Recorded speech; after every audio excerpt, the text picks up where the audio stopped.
জয় গুরু, সবাইকে জয় গুরু, বন্দে পুরুষোত্তমম। আজকে আমার আলোচনার বিষয়বস্তু যে জ্বর অবস্থায় আমরা কিভাবে চলাফেরা করব, জীবনযাপন করব, কি খাওয়া দাওয়া করব, কেমন খাবার দাবার বা পথ্য গ্রহণ করলে আমরা তাড়াতাড়ি সুস্থ হয়ে উঠতে পারবো। আজকের আমার আলোচনার বিষয়বস্তু সেটাই। আমার প্রিয় পরম শ্রী ঠাকুর অনুকূলচন্দ্র, তিনি একদিকে তিনি সর্বপরিপূরণকারী, তিনি কোনো কিছুই কিন্তু বাদ দেননি। তিনি সবার আগে বলেছেন, এই দেহটাকেই মন্দির ভাববি, দেহটাই মন্দির, একে যদি সুস্থ স্বস্থ না করিস তাহলে ঈশ্বর এর মধ্যে থাকবেন কি করে। মন্দিরে ভগবানকে রাখতে হলে মন্দিরটা আগে ঠিক রাখা লাগে, নইলে ঈশ্বর সেখানে কেমন করে থাকবে। তাই মন্দির শুধু সেই আধ্যাত্মিক জগতে না, কোনো দিনই আমাদের এগোতে পারবো না যদি আমাদের শরীরটা না ঠিক থাকে। আর এই শরীর ঠিক রাখতে যে রাখবো, মাঝে মাঝেই নানা পরিবেশের কারণে, প্রাকৃতিক কারণে বা নিজের খাওয়া দাওয়ার দোষে নানা কারণে আমরা নানা দিক দিয়ে অসুস্থ হয়ে পড়ি। আর আজকের যে আমরা পৃথিবী দেখতে পাচ্ছি, ভীষণভাবে চারিদিকে দূষণ চলছে, আর তার মধ্যে সুস্থ থাকা সত্যি খুবই একটা মানে কি বলবো, বিভ্রাট যেন, যে কী করে নিজেদেরকে সুস্থ রাখবো। কিন্তু তার মধ্যেই সুস্থ না থাকলে আমরা না করতে পারবো ধর্ম, না সংসার জীবন, কিছুতেই আমরা এগোতে পারবো না। তো এই জ্বর হলে আমরা কিভাবে চলবো, কি করব, এই নিয়েই আজকে আমার আলোচনা। আজকে আমি সেই আলোচনা খুব সংক্ষেপে করার চেষ্টা করছি। প্রথমেই বলি, আমি কিন্তু কোনো বড় ডাক্তার নই। আমি না আয়ুর্বেদিক বড় ডাক্তার, না কিন্তু আমি অন্য কোনো ডাক্তার।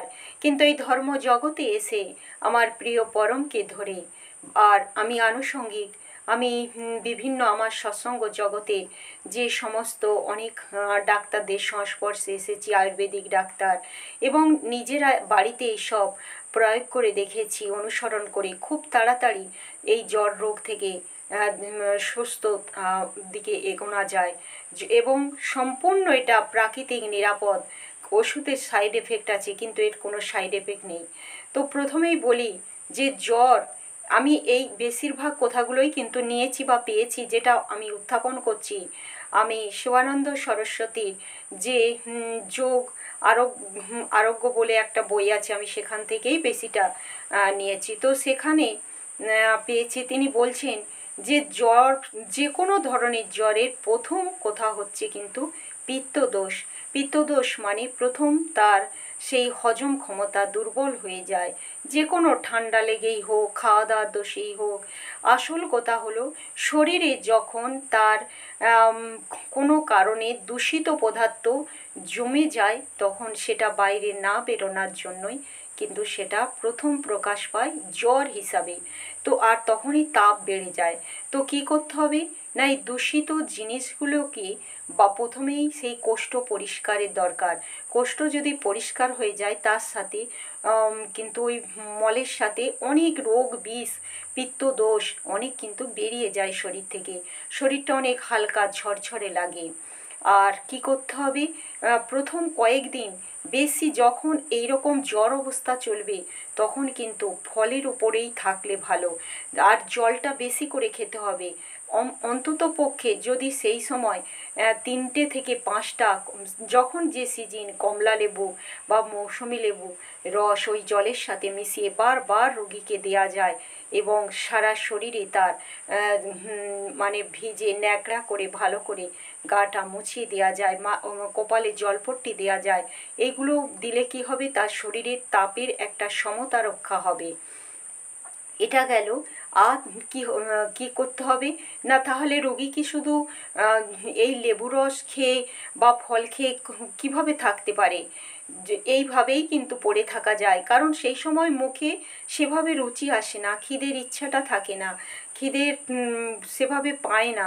তাই তাকে বারবার কি করতে হবে। আর সঙ্গে যদি তার খিদে লাগে সেই সময়, তাহলে কি করতে হবে, খই সিদ্ধ করে, খইটা পুষ্টিকর, অথচ কিন্তু এর কোনো খারাপ কিছু নেই, কোষ্ঠ পরিষ্কারক এবং এটা খুব সহজেই হজম হয়। এই সময় এমন পথ্য খাবার দিতে হবে যেটা খুব তাড়াতাড়ি হজম হয়ে যায়, মানে যেন কোনো গ্যাস সৃষ্টি না করে।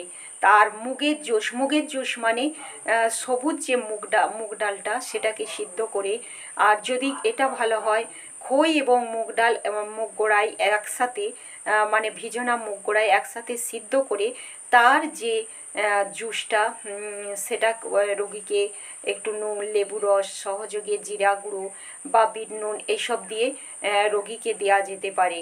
আর সঙ্গে ভাতের মাড়, এটাও দেওয়া যেতে পারে।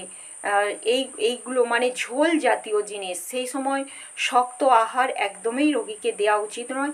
আর সেই সময় গ্রহণও শরীর সেই লিভার আর এইসব কিন্তু গ্রহণ, কারণ তার শরীরটা সেই সময় দুর্বল হয়ে যায়, হাঁটাচলা করতে পারে না, স্যুপ জাতীয়, অথচ তার শরীরে কিন্তু এগুলো পুষ্টি বিধান করবে, কারণ এই সময় তার শরীরটা খুবই দুর্বল হয়ে পড়ে রোগী। তো নানা রকম সবজি সিদ্ধ করে তার যে ঝোলটা সেটুকুও কিন্তু দেয়া যায়। আর এই সময় কোনো ভাজা জিনিস যেটা পিত্ত বাড়িয়ে দেয়, আরও শরীরকে কষিয়ে দেয়, এই সব ভাজা জিনিস, এমনকি মুড়ি পর্যন্ত না খেতে পারলেই ভালো।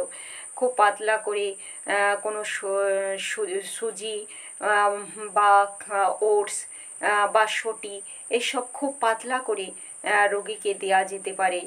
রাবড়ি বা লুচি এইসব একদমই কিন্তু এই সময় দেওয়া উচিত নয়। বেশি বেশি করে ভাত, ভাজা জিনিস, ঝাল তরকারি, রিচ খাবার এইসবও কিন্তু একদমই চলবে না। আর সেই সময় যে জিনিস শরীরকে কষিয়ে দেয়, মানে পায়খানাটাকে শক্ত করে দেয়, সেই সব খাবারও কিন্তু চলবে না। রোগীকে তারপর 2-3 দিন পর যখন ভাত দেওয়া হবে, ভাত পেশেন্ট খেতে চাইবে, তখন কিন্তু সেই ভাতটাও কিন্তু যাতে নরম হয় সেই নরম ভাত দিতে হবে, বা মধু জলও দেওয়া যেতে পারে। এইভাবে আস্তে আস্তে, আসলে এই সময় এই যখন জ্বর হয় শরীরটা অম্ল প্রধান হয়ে যায় ভীষণভাবে, তাকে খাড়ধর্মী করতে হবে। কিচমিচ ভেজানো জল বা কিচমিচ কয়েকটা বা খেজুর ভিজানো, আর এই যে ড্রাই ফ্রুটসগুলো, যে এই সময় এদিকে বলছে হালকা খাবার, অথচ এই সব কি সহ্য হবে? হ্যাঁ, ড্রাই ফ্রুটস এই যে কিচমিচ, খেজুর, এই দুটো জিনিস দেওয়া যায় খুবই কম পরিমাণে, 5-6টা খেজুর হয়তো 2 পিস, কিশমিশ 5-6টা দেওয়া যায়, কিন্তু এটা সম্পূর্ণভাবে 2-3 ঘন্টা আগে ভিজিয়ে রাখতে হবে। ভালোভাবে ভিজিয়ে যাওয়ার পর তারপর পেশেন্টকে খেতে দিলে তার কোনো ওটা পিত্তদোষ করবে না, হজমের ওইটা সহায়ক হবে। তো এইভাবে পেশেন্টের যদি সেবা করা যায় তাহলে কিন্তু বাড়িতেই কিওর হয়ে যায়।